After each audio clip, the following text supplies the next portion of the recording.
So what is a reef ball? And a lot of people go, it's just a concrete ball.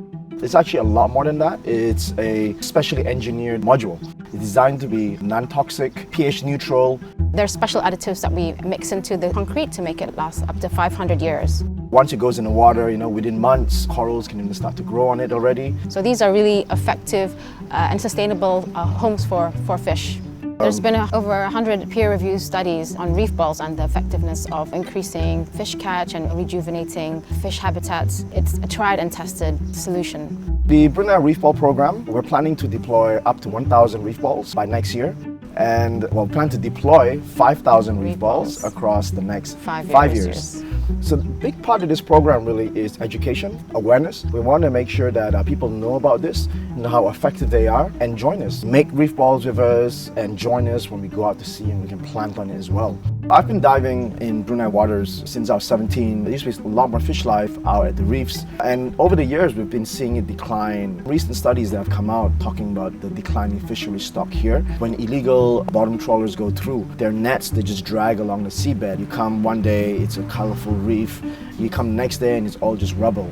So when you put it in certain areas, these illegal trawlers that come in, they no longer want to go there because their nets get torn on the reef balls when they go through. So we've seen from Sarawak how well that works. When they deployed it, they had, in specific to the fish landing sites in the two areas where the reef balls were deployed, they had about 200% increase in about 5 years, and over 10 years they had up to 400% increase in their fish catch, which are amazing. And this is the kind of things that we want to do here as well in Brunei.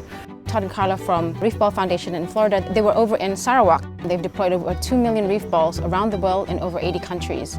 It's been done in Sarawak since the 90s, and they have deployed over, I think it's about 25,000 reef balls now. And we managed to get them to come to Brunei, where we also became a reef ball authorized contractor. So they came to train us. We've been fortunate to work with them. We actually launched this last year in July 2023 with the Department of Fisheries. We'll be bringing in the latest in science and technology for the site selection process. We'll be doing hydrodynamic modeling, seabed, sediment sampling, water sampling as well, to find out where the best areas are to deploy the reef balls, where the corals can grow the quickest.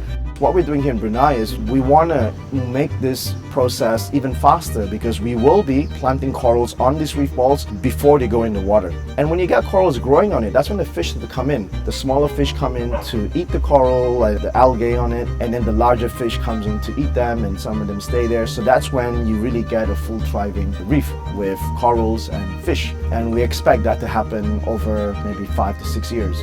We want to do very ambitious 5,000 reef balls across 5 years. So these reef balls, there's actually over 14 sizes.